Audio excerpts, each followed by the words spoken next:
ইরানের সঙ্গে পাকিস্তানের মধ্যে যুদ্ধ বেঁধে গিয়েছে। ইরানের হামলার পর পাকিস্তানও তার জবাব দিয়েছে, মানে আক্রমণের পাল্টা আক্রমণ দিতে উদ্ধত দুই দেশই। দেখা যাচ্ছে ইরান সরতে সরতে একেবারে ভারতের পার্শ্ববর্তী দেশ পাকিস্তানে হামলা চালিয়েছে। তারই মধ্যে আগামী সপ্তাহে বড় মহড়া শুরু করছে পশ্চিমা সামরিক জোট ন্যাটো। কয়েক মাসের এই মহড়ায় প্রায় 90,000 সেনা অংশ নেবেন। এটি স্নায়ুযুদ্ধ পরবর্তী সময়ে ন্যাটোর সব থেকে বড় মহড়া হিসেবে ধরা হচ্ছে।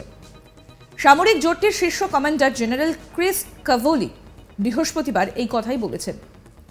বেলজিয়ামের ব্রাসেলসে ভারতীয় প্রতিরক্ষা প্রধানদের সঙ্গে 2 দিনের বৈঠকের পর কাভোলি সাংবাদিকদের বলেন, স্টিফাস্ট ডিফেন্ডার 2024 নামের এই মহড়ার মধ্যে দিয়ে আঞ্চলিক পরিকল্পনাগুলো কিভাবে বাস্তবায়ন করতে হবে তার অনুশীলন করবে ন্যাটো। রাশিয়াকে কিভাবে মোকাবিলা করতে হবে তা নিয়ে কয়েক দশক ধরে এইসব পরিকল্পনা সাজিয়েছে জোটটি। বৃহস্পতিবারের ঘোষণায় ন্যাটো সরাসরি রাশিয়ার নাম উল্লেখ করেনি, তবে জোটের শীর্ষ কৌশলগত নথিতে রাশিয়াকে সদস্য দেশগুলোর জন্য অত্যন্ত গুরুত্বপূর্ণ ও প্রত্যক্ষ হুমকি হিসেবে উল্লেখ করা হয়েছে। ন্যাটো আরও বলেছে, এই মহড়ায় 50টিরও বেশি যুদ্ধ জাহাজ, 80টিরও বেশি যুদ্ধ বিমান থাকবে। এছাড়া 133টি ট্যাঙ্ক সহ অন্তত 1100টি যুদ্ধযান থাকবে। সামরিক জোটটি আরও বলেছে, এই মহড়ার মধ্যে দিয়ে ইউরোপের প্রতিরক্ষা ব্যবস্থাকে জোরদার করতে উত্তর আমেরিকা এবং জোটের অন্যান্য অংশ থেকে দ্রুত বাহিনী মোতায়েনের সক্ষমতা পরীক্ষা করবে ন্যাটো।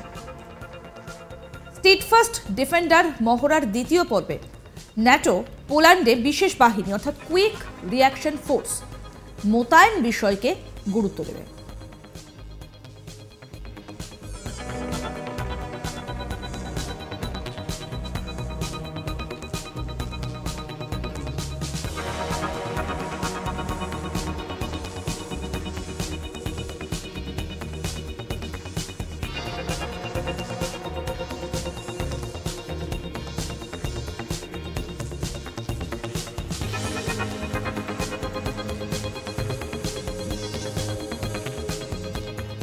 রাশিয়া থেকে হামলা হওয়ার ঝুঁকিতে থাকা বাল্টিক রাষ্ট্রগুলোতেও মহড়া হবে।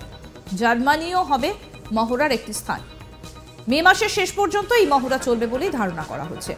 মহড়ায় ন্যাটোর সদস্য দেশগুলোর সেনাদের পাশাপাশি সুইডেনের সেনারাও অংশ নেবেন। শিগগিরই ন্যাটোতে যোগদানের আশা করছে সুইডেন। ন্যাটোর তথ্য অনুসারে এর আগে 1988 সালে স্নায়ুযুদ্ধের সময় এ ধরনের বড় আকারের মহড়া হয়েছিল। তখন 1,26,000 সেনা মহড়ায় অংশ নিয়েছিলেন। আর 2018 সালের এক মহড়ায় অংশ নিয়েছিলেন 50,000 সেনা। এবারের মহড়ায় ন্যাটো সদস্য দেশগুলোর সেনাদের পাশাপাশি সুইডেন থেকেও সেনারা অংশ নেবেন। সুইডেন খুব শিগগিরই ন্যাটো জোটে যোগ দেবার আশা করছে। স্টিডফাস্ট ডিফেন্ডার মহড়ার দ্বিতীয় পর্বে ন্যাটো পূর্ব প্রান্তে পোল্যান্ডে ন্যাটোর কুইক রিঅ্যাকশন ফোর্স মোতায়েনের দিকে বিশেষ দৃষ্টি দেওয়া হবে। এদিকে ইরানের সামরিক বাহিনী দেশটির দক্ষিণ ও দক্ষিণ পূর্বাঞ্চলে বিশেষ সামরিক মহড়া শুরু করেছে। বৃহস্পতিবার সেনাবাহিনীর air defence force, Islamic revolution guards corps এর এরোস্পেস ফোর্স, বিমান বাহিনী ও নৌবাহিনীর অংশগ্রহণে শুরু হয়েছে এই মহড়া।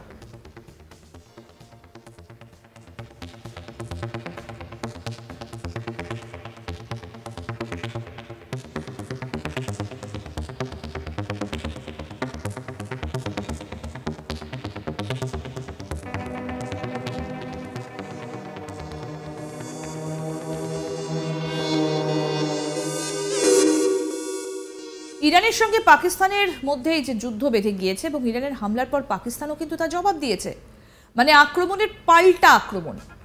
দুই দেশই উদ্ধত।